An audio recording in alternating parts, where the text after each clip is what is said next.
Comment choisir son conseiller bilan de compétences?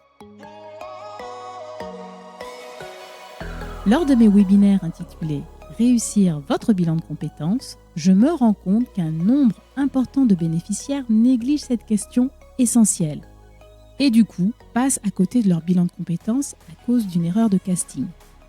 Bienvenue dans le rendez-vous avec votre carrière. Je suis Jennifer Montantin, RH et coach carrière au sein du cabinet Blossom Talent.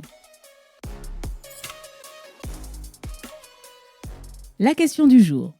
Comment choisir son conseiller bilan de compétences? Vous allez passer jusqu'à 24 heures avec votre conseiller, lui partager des aspects personnels et parfois intimes de votre parcours de vie professionnel et de votre parcours de vie personnel. Mieux vaut donc savoir s'il s'agit de la bonne personne pour vous accompagner dans votre carrière. Voici tout de suite 3 questions qu'il faut absolument poser au moment de choisir votre conseiller bilan de compétences. Première question. Comment faites-vous pour enchaîner les bilans de compétences au quotidien?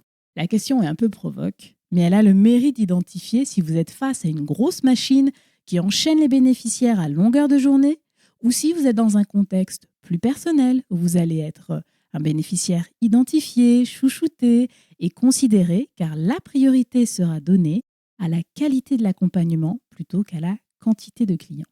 Passons tout de suite à la deuxième question. Lesquelles de vos qualités seront utiles à ma démarche? Cette question est intéressante car elle va vous donner 2 indications importantes. La première, la compréhension de votre profil et de vos besoins par le conseiller. À ce moment précis, il doit pouvoir reformuler votre besoin.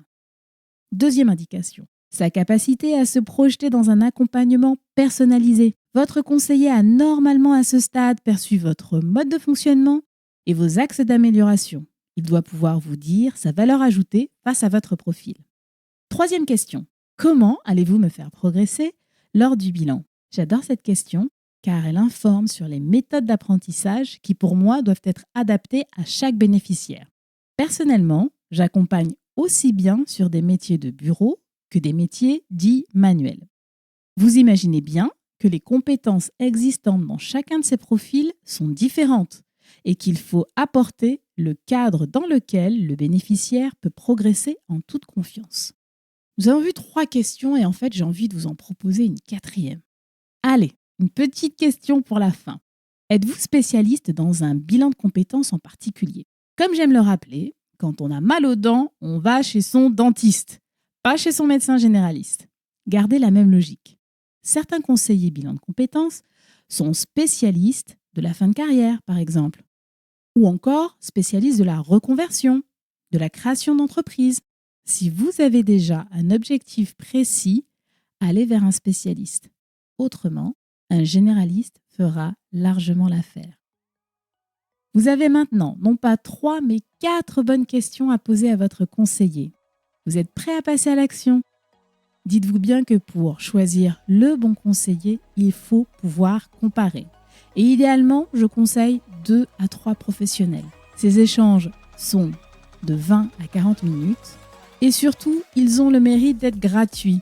Ne vous en privez pas. Si vous souhaitez réserver le vôtre avec moi, le lien vers mon agenda est dans la description. Chers auditeurs, gardez bien en tête que vous pouvez faire bouger votre carrière dès maintenant. À bientôt.